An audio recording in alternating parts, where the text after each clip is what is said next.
I knew we would end up like this.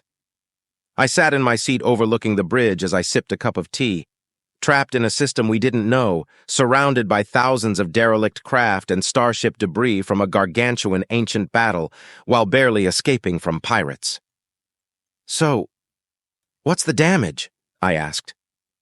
Portside nacelle was blown off. Starboard engine was destroyed. Main engine's broken. We have maybe 20% thrusters total, enough to move around slowly, but yeah, we're dead in the void at the moment.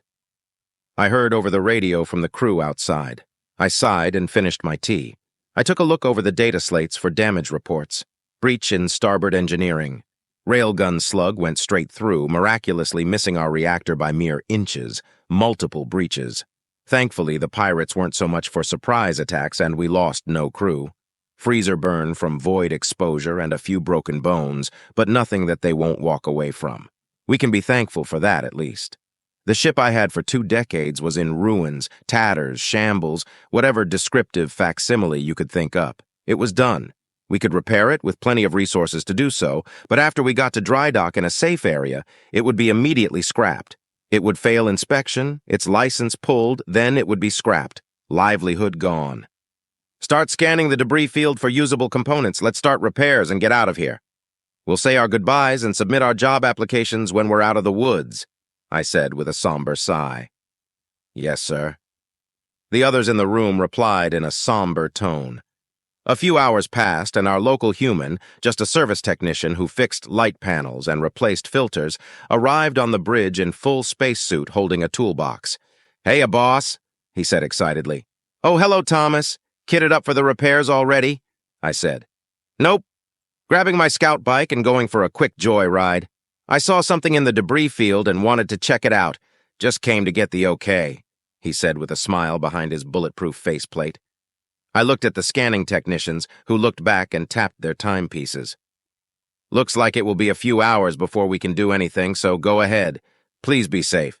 It looks like we're on a thin line here." "Yes, sir," he said with a salute and hurried his way toward the partially damaged cargo bay. "Let's hope he finds something valuable at least. Anyway, how's the scan coming?" I asked. "Half the sensory array is disabled. I'm having to do short scans across a grid system. Good news is there is a derelict engine pod that's compatible with our systems. That should help. Also, a number of curiosities," she said, waving her tentacular appendages as she spoke. "Curiosities?" I asked, and approached to see the scans. "Yes, majority. Maybe 90% of derelicts are hundreds of years ancient, and all appear to be of human manufacture. We may have found one of the ancient Terran's old mothball yards," she said with excitement as she ran through some scans. "Well, that's fun, I guess. Is that a dreadnought?" I said, pointing at a rather large lump of scanned metal on the other side of the star system. "Looks like 5 of them, actually. We ever come back here, we can sell the coordinates of this place to the Triumvirate for a fortune," she said with a happy giggle. "True enough. Means nothing if we can't find our actual coordinates. They call them blind emergency jumps for a reason. Let's figure that out later." "What's Thomas up to?" I asked. "Looks like he's heading to one of the larger derelict ships, what the humans called a battle carrier, battle cruiser with large interior space for smaller craft," she replied. "Ingenious humans. First ones to ever field ships whose entire armament consisted of fighter and bomber craft. No wonder the Rathani lost the first contact war," I said with a chuckle, and returned to my seat to try find a solution. A few hours passed, and I got the notice our engines were back online.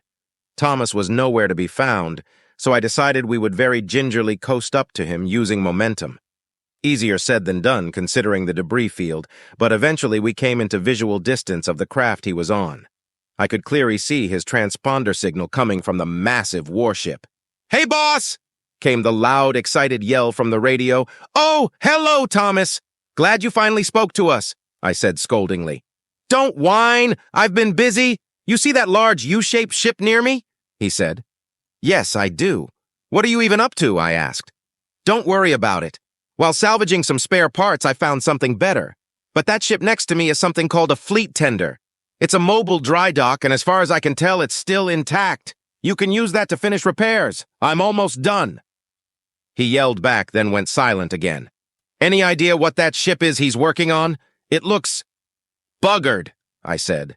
Archives don't have much, all except a name and class identification plus basics. It's called the Absolution Incarnate and, whoa, scary designation. Star Destroyer class ship, the type is an impeller carrier. Says here, scaled-down replica of Thrawn's Revenge impeller class carrier, refitted for rim exploration. Huh, I have no idea what that means, she said with a shrug.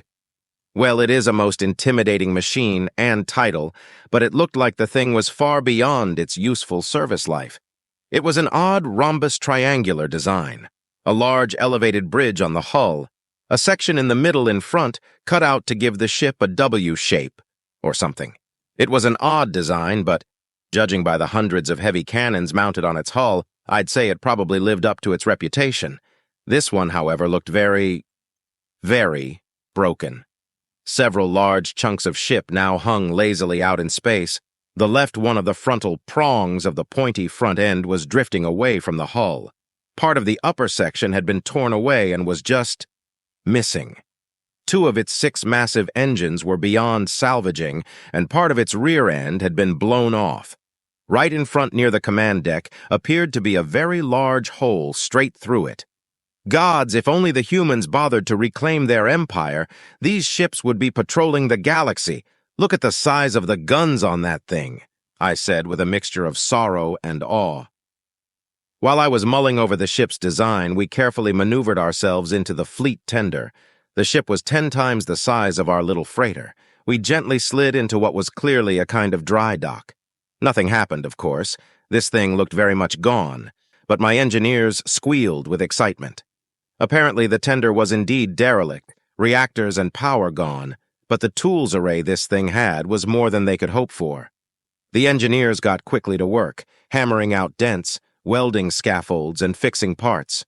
The derelict ship by itself had a massive host of spare parts and stuff we could strip out, including nearly 10,000 miles of cabling alone. The engineers were beside themselves, and before long, we had at least half of our systems back online and all of the exterior damage sealed and repaired. Then just as we were finishing up, I heard a loud, excited yell coming from the radio. "Oh, do you hell yeah, jackpot, baby!" Thomas was excited, very. So much so he nearly broke our oral receptors. "Oh God, Thomas, please don't yell like that! Our hearing is much better than yours. What's going on?" I yelled back at him. "Found a thing, a really good thing. Just need to get it out of the hangar bay and I'll be right with you. This damn control panel's busted. Be there in a few—" Thomas excitedly squealed and once again cut his radio link. "Silly creature. Now, what's the status?" I asked. "Enemy incoming. Pirate hyperspace signature detected. They found us!" My ensign yelled at me. Alarms blared and I hit the emergency God help us button on my console. "Everybody inside!" I commanded and braced for war. "Evasive action! We only have 40% thruster control. If we push the engines, they'll explode!" The technician yelled. "I don't care! Evade! Evade! Just get as much distance from that thing as possible!"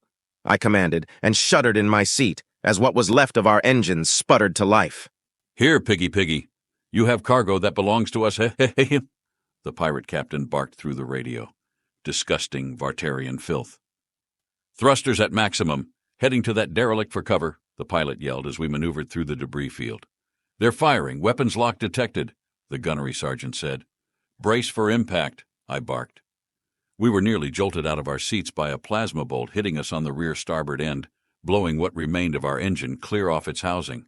We were in it now, and there was little opportunity to escape. I closed my eyes and said a prayer as the target lock signature got louder. "Hey, shit-ass," a very, very smug-sounding human voice suddenly spoke. "What in the evasive action?" Then silence. Dead silence. I opened my eyes and saw I was still sitting in my captain's chair. The ship wasn't moving, but we weren't dead. "Is this heaven?" "I hope not, 'cause it sucks," one of my technicians said. I don't know. Status update. Scan now," I commanded. Everyone burst into a rush of activity. But we didn't need to. I nearly defecated so hard I would have had to deep clean my own soul as the cannon array of a battlecruiser-class warship suddenly appeared in front of us. Then that fear vanished. "Hiya, boss," came Thomas's voice on the radio with an all-too-pleased-with-himself tone. "I told you I found something," he said again. Then a burst of his ship's engines pulled away. I had no idea what I was looking at, but never saw a design like it. It seemed hastily cobbled together in some way yet. It looked solid as any ship can be. Patchwork of rusty parts and armor plating here and there with a rough skin that looked unpainted, but it looked factory-ready. It was saturated in heavy weaponry, battleship killing, planet bombarding, fleet obliterating weaponry. I had no idea what the flaming hell I was looking at, but I had no time to actually do anything about it. Thomas had full control over this enormous 800-meter-long beast and was as casually as can be, angling it so that its side-mounted hangar was opening up, ready to swallow our small frigate. We slid inside effortlessly, and a shudder told us we were locked in. The hangar door closed, and I could see jets of air being pumped into the hangar bay we were now trapped in. I quickly hurried out of my seat and out into the larger ship. The hangar was massive, easily fitting our 85-meter-long frigate inside it with plenty of room to spare. I was amazed. Thomas approached us, the smuggest smug that ever smugged, sauntering casually into the room as he met me on the hangar floor. "Nice, in it?" "What on earth is this thing? And how do you have control over it?" I yelled. "This? It's a kitbash, like it?" He smiled at me as if I knew what was going on. I breathed deeply, trying to regain my composure. "Okay, let's start again. What is a kitbash, and why are you flying in it? Is that a class of ship or something?" I asked. "Technically, a kitbash is the process of combining multiple parts and components to a singular object to complete it. Let's say you have a flat-pack self-assembly dining set, right? Like the ones we had in the mess hall. Well, sometimes those kits have spare parts or components that are there in case of breakage or failure, or by accident. Take those spare parts and bash them together with some imagination. Then poof. You now have yourself a coffee table you didn't pay for. This ship, same thing," he said. "It genuinely distresses me sometimes that humans had so many resources they could afford this kind of activity. Just how much of the galaxy did you strip mine for these projects?" I bellowed. "Not much, to be honest. After the neutron forge was built, we didn't really have much care for resource management." "Okay, so what exactly are you calling this thing, then? What are its components?" I asked. "Well, if I recall correctly, the ship's main hull is based on a scaled version of the Star Wars Imperial Venator-class Star Destroyer. The nacelles and engine pods are built from a Halo UNSC Paris class, scaled up to fit. The rear is the engine bay of a Battlestar Galactica Valkyrie class. The front MAC cannon array is from a Halo UNSC Infinity, and the bridge design is a custom job similar to the Imperial Victory Y-class cruiser from Star Wars. This is nothing, though. I've seen builds bigger and so much better looking. She's just a hack job to get work done, but she works," he said, a holoscreen displaying all the ships he mentioned. "Okay, then, that's terrifying." "Oh, by the gods, okay, then. So, what's her name?" I asked, clearly done at this point. "Well, I don't know. I'm not the captain," he said, tossing a set of key cards and ID badges at me. "That's your job, boss. I just fixed the air conditioning," he said with a jovial laugh and went back inside our former home. My ensign came up behind me and looked at the keys, then at the hangar around him. Captain, did our repairman just hand you the keys to a military-grade warship that would rival most national flagships?" Yes, he did," I replied. "Did the guy we hired to clean the gunk out of the ventilation system just hand you the greatest pirate-hunting warship in the galaxy on a silver platter?" he asked. Yes, he did," I said, my brain hurting.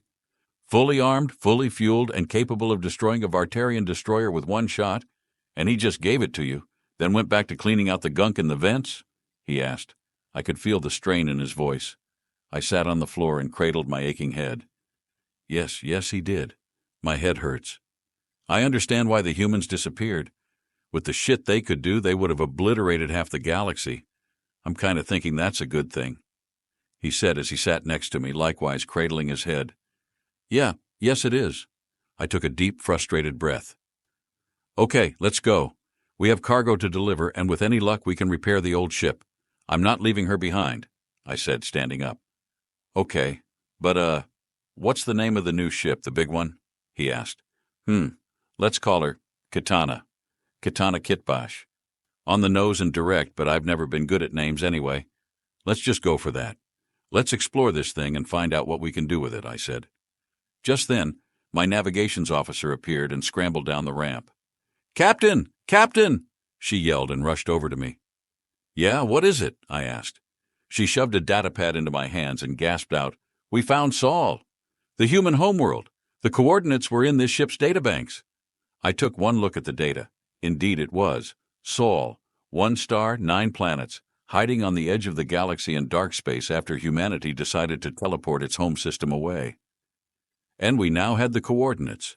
It was at this point my brain overloaded, and the worst headache I ever had suddenly hit me like a sledgehammer. Ooh, my head!